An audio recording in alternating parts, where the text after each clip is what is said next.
Thank you for still staying tuned. We want to talk about the development of infrastructural projects in the Federal Capital Territory, and we have a son of the soil in the house, okay, an indigenous person with us of the FCT in the house, in the person of Abdullahi Suleiman Ojiko. He is the Ghanaian of Abuja. Exactly. Sir, Yeah. thank you. You are You said welcome. exactly. Thank you Yeah. for joining us. Thank you, madam. All right. So when we say Ghanaian, Of what does it mean? that is the wall, that is the fence surrounding Abaji Kingdom. Oh, okay. That means you must have contributed a lot Yes, to the community for them to give you that title. exactly. Yeah, exactly. Wow. Not only that, Mm. I'm also one of the traditional prince, Okay. Yerima, Oh. which, if I'm not mistaken, maybe the current owner of Abaji now. Mm. His father and my father are the same mother, the same father. So he's my brother. Oh, okay. So you are a prince. Exactly. Okay. Thank you, madam. Thank you so much for joining us. Yeah, We thank know you. that over the years you have watched development, you know. So how has the growth, you know, of infrastructural development in Abuja has it been as you watch over the years? Okay. Thank you, madam. You see, only that if we talk about maybe the growth, are we talking about the population? No, we are talking about the different infrastructures, projects you have Okay, seen. yes. You know, maybe the roads now, the roads that were not there before. Yeah. You see, we have His Excellency, the Honorable Minister of this Federal Capital Territory, and person of Barrister Nelson Wiki, has done a very tremendous and wonderful work here in FCT, and we are very, very proud of him. Why? Because we have witnessed so many infrastructural development under his administration. Why? You see, I can witness one of the infrastructure projects under the administration of Mr. Nelson Wiki. He has spent 53.1 billion naira on interchange bridge that link between Wuye and Wusewa. And the second part of it, the FCT has made a project, in fact, a project in which just to support a transport sector here in FCT. Let's look at the impact on the lives of the residents, the indigents, from your own point of view. Okay. How has it impacted? Yeah, we have impacted so much under the leadership of this His Excellency Barrister Nelson Wiki. In fact, he is a man of people. Wow. He is the chief servant of FCT. Okay. Yes. Maybe that's why they call him Mr. Project. Yes, so because we are very proud of him because a case study. Let me take a case study from my own local government in Abaji, because I know this project he has established or he has initiated is across the 6 geopolitical zone that they constructed about how many kilometer routes across these 6 area council in FCT, Abuja. In a case study of Abaji, let me take a case study from Abaji, where we witnessed so many routes like Naharati. There is road network. We have never seen a minister like His Excellency Barrister Nelson Wiki. Wow. Wow, in fact, we should be clapping for because him no because any minister who have ever done a standard, affordable uh, road construction like Wiki. okay. Now, you know, there's a saying that at times they will say Nigerians are Oliver Twist. If you have to ask for more, okay, we've seen a lot of beautiful roads, network, and all that. Yes. As you round up, finally, if you have to ask for more as an indigent, what would you ask the Honorable Minister to do? What Yes. would you ask? Yes. What I will ask the Honorable Minister to do in terms of infrastructural projects, I would like to make mention of some of the challenges that faces the infrastructural development project here in FCT. One, I would say we have scarcities of accommodation. Two, we have shortage of bus. We have uh, increase in crime rate, uh, and we have problems of traffic. People he give out work to them, they have to monitor them. Okay, supervision. Supervision. Okay, so you're indirectly saying that when he gives out Work, contracts to people, yes, you should be able to make sure they deliver. They deliver their work efficiently. That's it. So aside from the road and all that, but what you are saying is that look, if you give out jobs to people, yes, yes, make sure they deliver. So, thank you so much. Yeah, thank you. I'm excited because this is success story. We have come to tell success story. That means for you as an indigent to see someone who is not an indigent coming to your place and then doing so much that you are standing to say, look, I am proud of this person. Yes. That means the person, and that's what we want. That's what we need in this country. We need people who will deliver. Exactly. You know, like when there's this the way the Honorable Minister is delivered. They say that nobody has morale. They keep saying that they call him Mr. President. Yes. At times they say that man is talking. When he talks, yes. Thank you so much. I want to say very big thank you. We join all of us here join him to say thank you, Mr. Project, for doing what you are doing. We are seeing all the projects, how you have beautified the federal capital city. Yeah, we know that more has still come because we trust you. Exactly. We know that more and more and more are still coming. So thank you so much. So thank you so much, sir, thank you, madam, for joining us. Yes, the program is still Good Morning Abuja.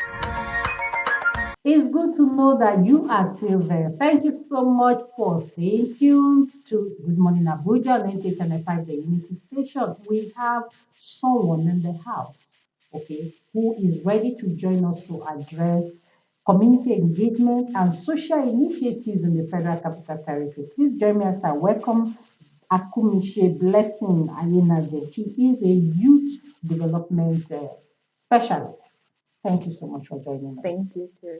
Good morning to you. Good morning. Good morning. Yeah. Okay. I forgot to mention that you are what? An alumni of the Global Shapers community. Global Shapers community. Yeah. So you're shaping the community. Yes, we Is that are. what you're doing? Oh, so that's what it means. Yeah, it is.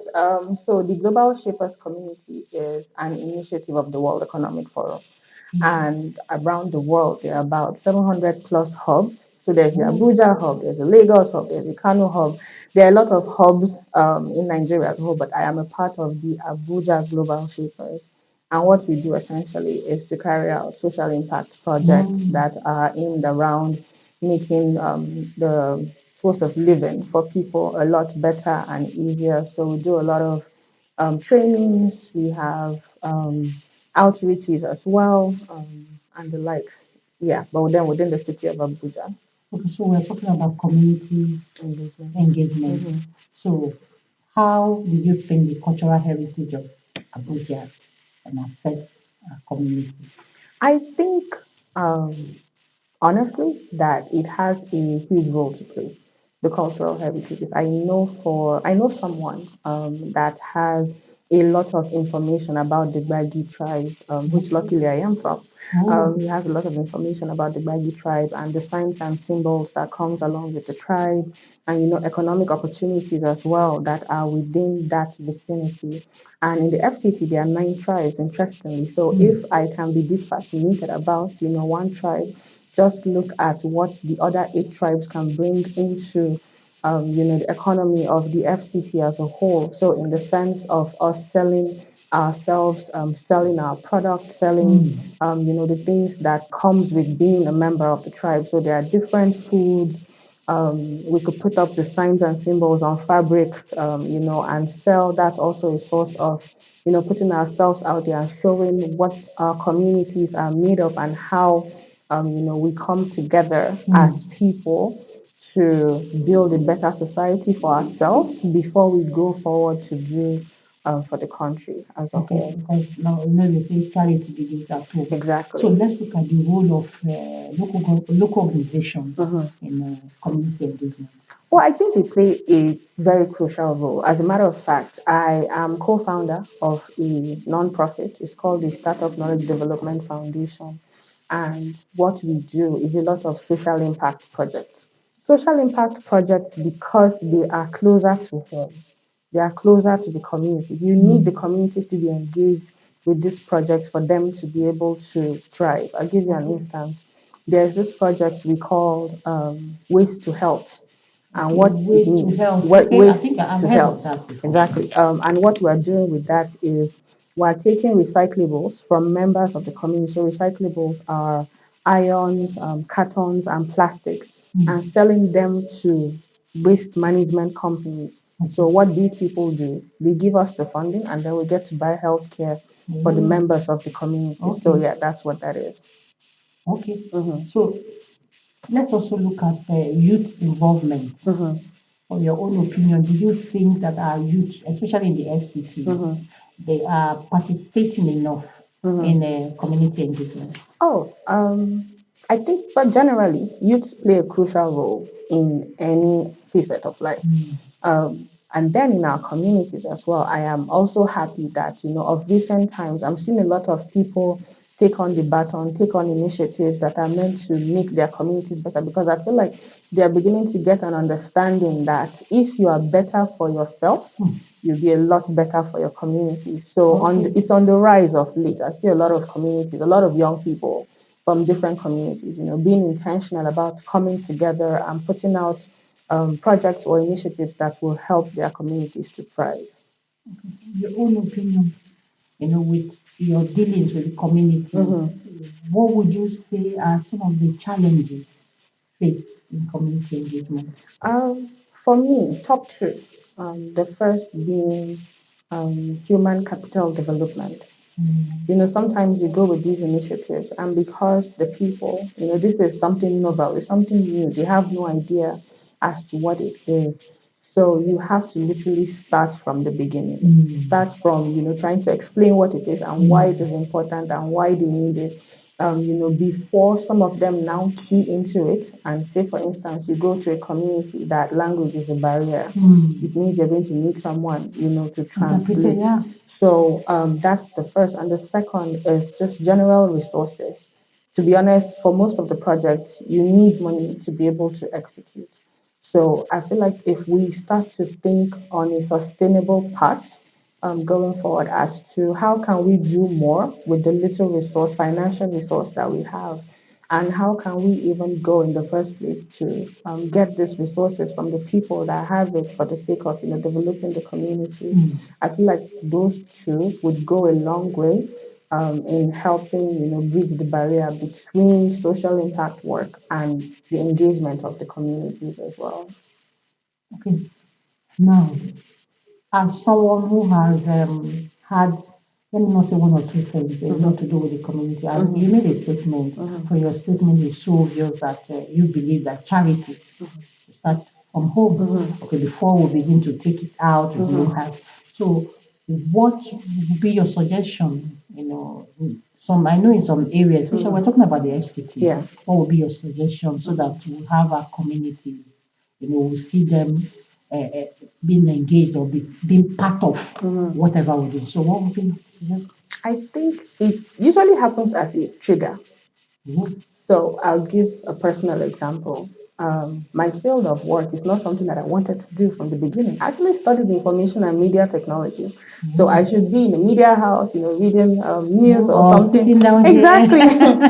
But I was triggered from other people, my friends, and just the general problems I saw around. And I'm like, oh, there's not a lot of people taking action for these causes. So that triggered me to now be intentional to say, okay, how can I help? What can I do from my space? And then I had to do a whole lot of learning, unlearning, relearning, just to make myself better. Because to be honest, if you're not better as a person, what exactly are you giving out, right? So if I had to take in the time and do a lot of personal work on myself, got a few people on the wagon to say, hey, this is the goal. I'm hoping that you can buy into it, and then all of us can go and build something great for our communities. I know a few people keyed in along the line, a few dropped out, but then more people came. So it's come and go, Okay. but then it's a beautiful experience generally. Okay. So I believe that as a person, it has to kick into you first before it will now grow into the community. So briefly, as we round up, maybe 1 minute, what would you say are some of the success stories For in community engagement, the ones you've been part of oh, in the FCT? oh yeah. I know of the Adamu Shaibu Foundation as well. They are doing projects for young boys and girls, building up their capacity to be better leaders in the society. My foundation as well, we're doing a lot of work within the Kuje axis, Kuje Gogola, hopefully we get to do more for the other communities as well. Wow, thank you so much. Thank you. Thank And you. as you keep doing what you're doing for the community, I like the fact that you believe that, look, we need to tidy up our inside our home first before we go out. And as we take it out, by the time you tidy the home, you'll be able to, what will I put it? You'll be able to. You come back home to a clean space. Thank you. Yeah. I like that. Thank you. So thank you so Thank you much. too. Thank you. Yes, we've been talking about community engagement and initiatives in the Federal Capital Territory. And we're talking to a youth development specialist in the person of our community blessing. Ayenade. And you've heard all she said. She's even talking with passion. And remember, like she said, charity begins at home. You need to take care of your community. If you don't do that, you won't be able to go out to say anything because the ones at home will be waiting for you. It's been Good Morning Abuja. Please don't go anywhere. We'll be right back after this. Welcome back. This is still Good Morning Abuja. Yeah, we have a guest in the house who is going to be talking to us about foreign investment and Nigerian financial market risks and the reward. Okay, he is a chartered banker. He's also a chartered broker, a financial analyst, and a funds manager. Please join me as I welcome Idika Kalu Oma. Thank you so much for joining us. A very good morning to you. Thank you. Okay, we are looking at foreign investment and Nigeria financial markets. So, what role does foreign direct investment, okay, currently play in Nigeria economy? Okay, there's no gainsaying the fact that foreign investments would boost the economy of any local economy. I mean, it helps a lot, to boost the economic matrices of the domestic economy. Essentially, but we need to look at the components of foreign investment. There are two components. The first is foreign direct investment, and the second is foreign portfolio investment. So we should know this distinction. Okay. So what's the difference? I know direct investment. The portfolio investment is now what people will be wondering. Okay. The foreign direct investment is when you have uh, capital flows, cash flows moving from one domestic economy to the other, and they help encourage production in that local environment. And you find out that foreign direct investment come in the form of setting up manufacturing plants, exchange of resources, transfer of technology, and of course, expertise, human capital, Okay. into the domestic economy. So it's a plus for the domestic economy that you have foreign direct investments in such a country. It boosts the economy, there will be employment, and your GDP will definitely be on the rise. Yeah. It also has its own downsides, you can talk of economic sovereignty. There's a tendency that the foreigners may begin to dictate To us. the local economy because they hold the ace. They hold it. It's just like if you have Toyota establishing a plant in Nigeria, definitely they will control that entity and a And lot will of not allow us to. exactly. So that condition. So it has the risk and the reward. Of course, definitely. Now let's look at the risk. Foreign investors. Yes. What would you say as a financial analyst? What would you say are some of the risks? Oh, okay. For foreign direct investments, we should be looking Okay, at. sorry, you've not explained the portfolio. I wanted to do that Oh, before you please cut go me. ahead. Go ahead. We need Okay, to- the foreign portfolio investment, on the other hand, is the transfer of financial resources into a local environment to acquire financial assets within the domestic environment. That comes in the form of purchase of stocks, bonds, shares, exchange traded funds, mutual funds, even global depository receipts, to diversify their portfolio. So they want to stagger their portfolio. They don't want to have all their eggs in one basket. So they tend to distribute their resources to different financial centers, buying financial assets in their stock exchanges, to balance that portfolio. So Okay, so now the risk. okay. What are some of the risks? Both types of investment have risks. For the foreign direct investments, we should be looking at political stability of the country.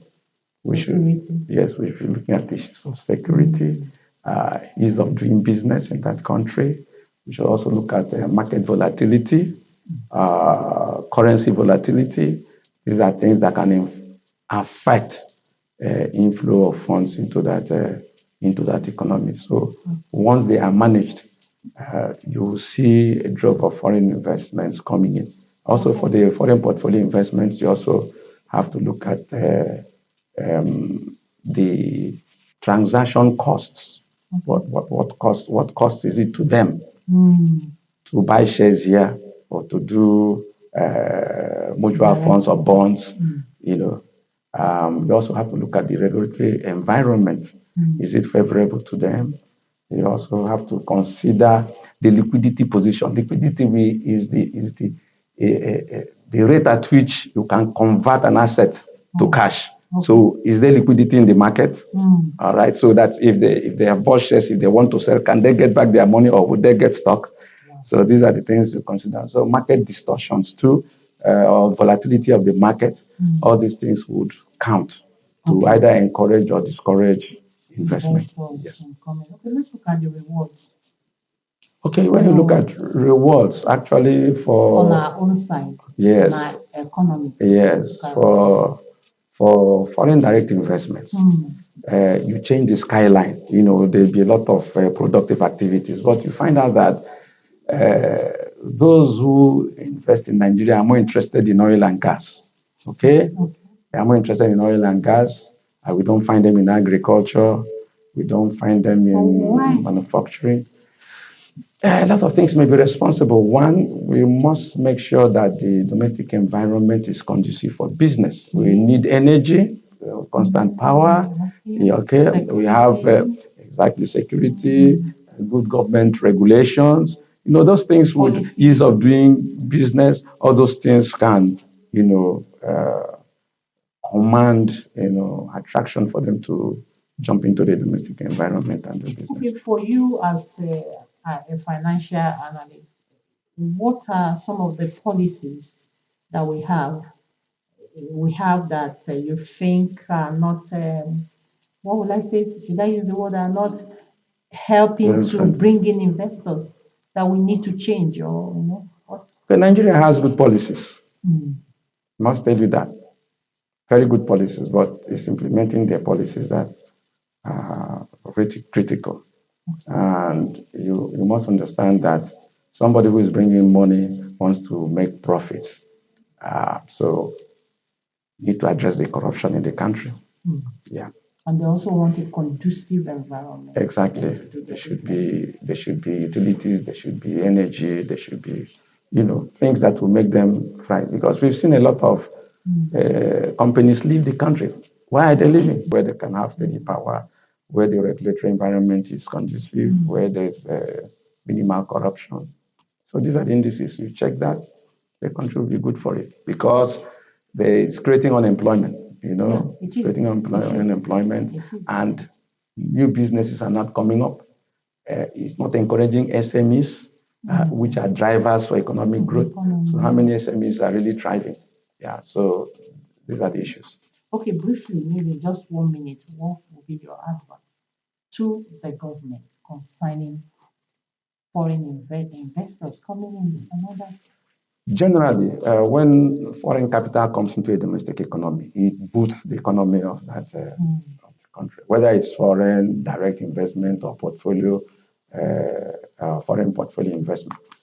Foreign direct investment, those who come in with their money exercise control on the entity that they are purchasing, maybe a company.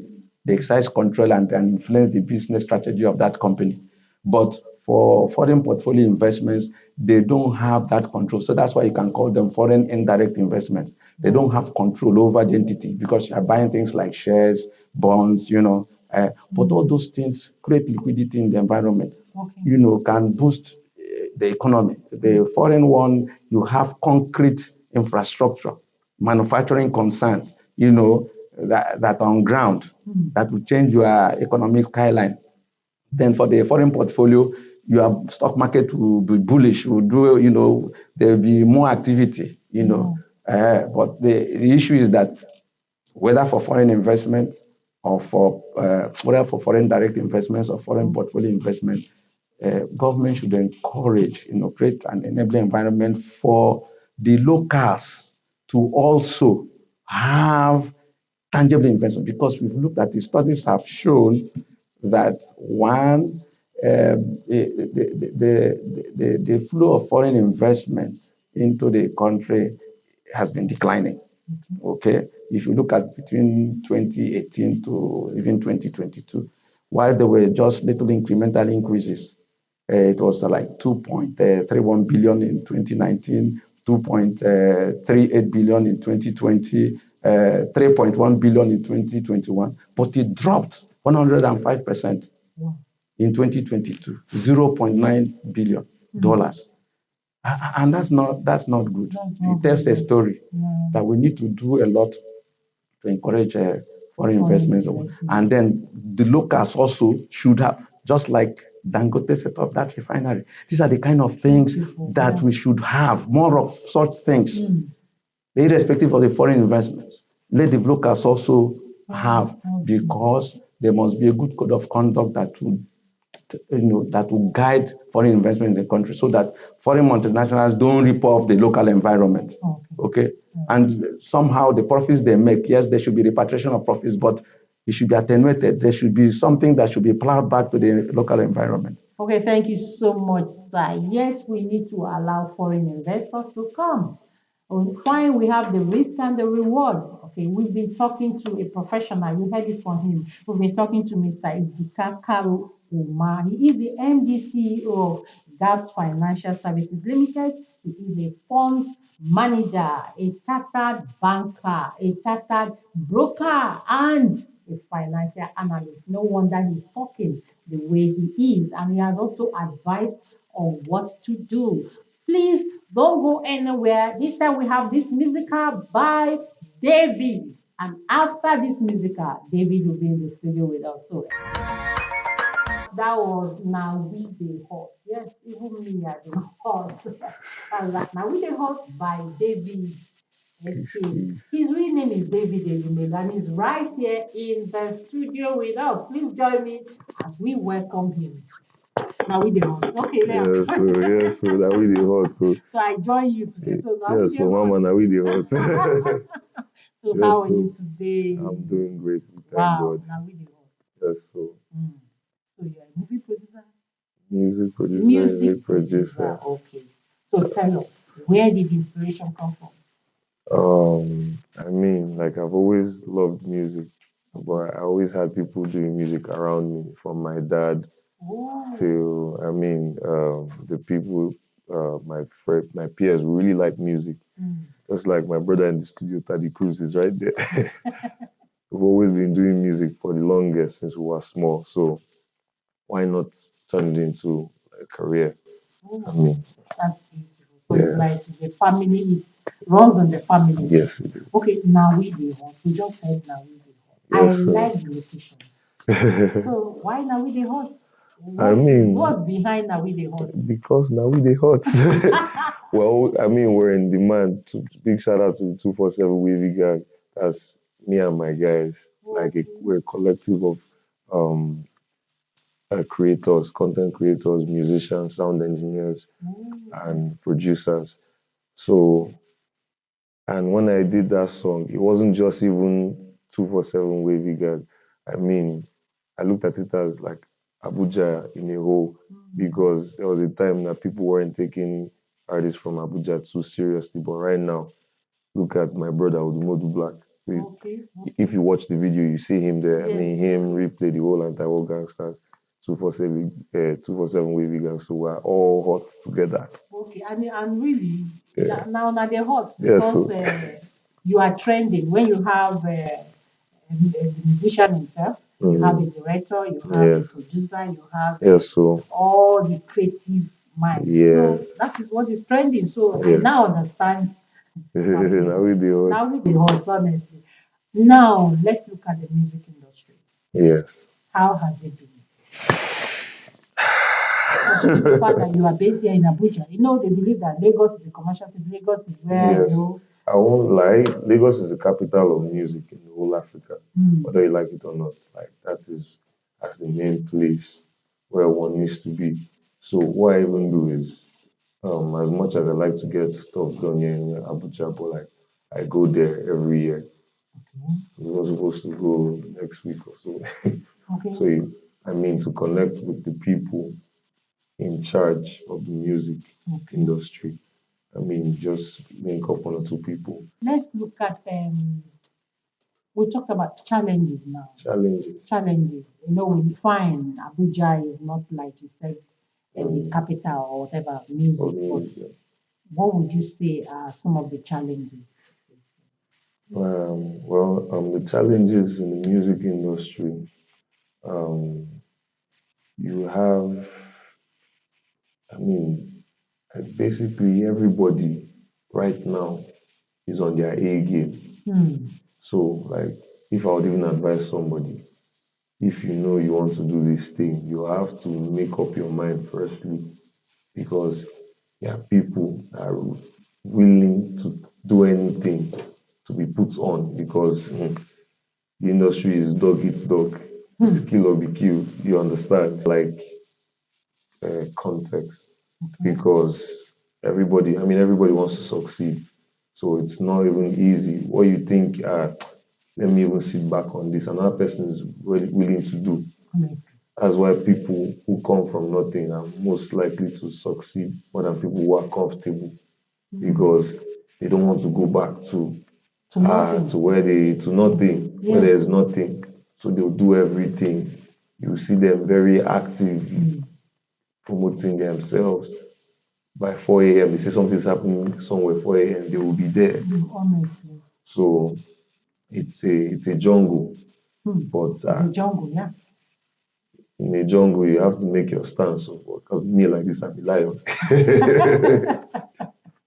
Okay, let's talk about originality. Yes. You know, there are a lot of some musicians, they say this was like copy and paste or copycat. So, what's your take on being original? I mean, being original is very key, but you have to understand that being original. Funny as they say, or being original is key. Being original is poorly looked on at first, Okay. because when you see someone who's doing something like differently, some people might not like it.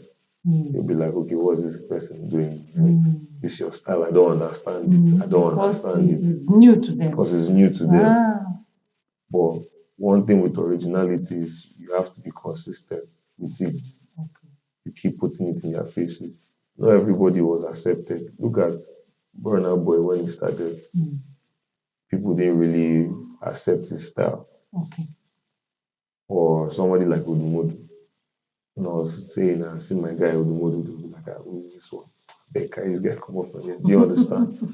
Well, you have to understand, like, you shouldn't let that define who you are, Okay. or people's compliments, both positive and And negative. Okay. You have to let them not make you feel comfortable. Okay. Let them not make you feel down. So you just have to be consistent. Just keep that your original sound. Hmm. Because of, you see one thing with copycats, everybody will be like, oh, I like this, I like this, I like this, I like this. The next thing you will be like, okay, this one sounds like this person. Yeah, you sound like this person. You sound like this person. Hmm. And when you start getting compliments like that, you should know there's a problem. There's a big problem. It's a big Now, problem. I know you have a latest song, Yes. because we want to hear you sing. So Yes, give so us vibes, your latest. Uje, Mm-hmm. first of all, you should go and stream Uje. Please help me stream Uje. Please. Second of all, sing goes like this. Muje na Jesu muje. Disangwa hugeta mwana mune. Muje na Jesu muje. Disangwa hugeta mwana mune. Namune. Disangwa hugeta mwana mune. Namune. Disangwa hugeta mwana mune. Okay, I'm trying to pick something. Did you say this town now we get them? Disangwa. Oh, it This sounded like Angwa. this town now we get. So big So shout what's the out. meaning? So big shout out to Pharaoh the 47. He's the one that wrote the hook. Okay. But he did because it's a feature. Like, Okay, so he did what's the the song. meaning? So it means this is our own. This is Okay. our own. James, let's go. Oh, This okay. Angwa will get this is our own. Okay. Okay. So For someone who is watching you, who wants to do what you are doing, what would you say briefly? because honestly speaking, like I've been in the music industry for about 15 years because I started when I was really young, Okay. going when I was really young, myself and my guys. It's not been easy. So the thing is, do you really want to do this thing? Is the question. And if you are willing and ready, because people will abandon you, people will leave you stranded, people will do everything, you will be alone. Because not every time you come and call somebody and the person will be there, and it's not their fault, you can't blame them. So the thing is, are you ready? Are you ready emotionally, financially? Because it's financially draining. So that's the question is, are you ready? Okay. Thank you so much. Thank you. Thank you. And I like that. He's just being honest. Yes. Are you ready? Emotionally, financially, Mentally. mentally, Hey. are you ready? So that you don't just dabble into something that you're not ready or whatever. And at the end of the day, you won't give your best. Thank you so much. That's a Thank you. beautiful one. So we've been talking to David ACKs. His real name, I keep saying, is David Elumelu. He's a Delta boy, a Delta boy. So please, he has said to us, please help him to stream forward his music. This Yes, one sir. our own now. That's why I said now we the hot. Yes, so now And we truly, know. Nigerians, now we the hot. Anywhere we go, we stand out. Okay. So it's been Good Morning Abuja 90.5 Unity Station. This time, let's take some African proverbs. We'll be right back.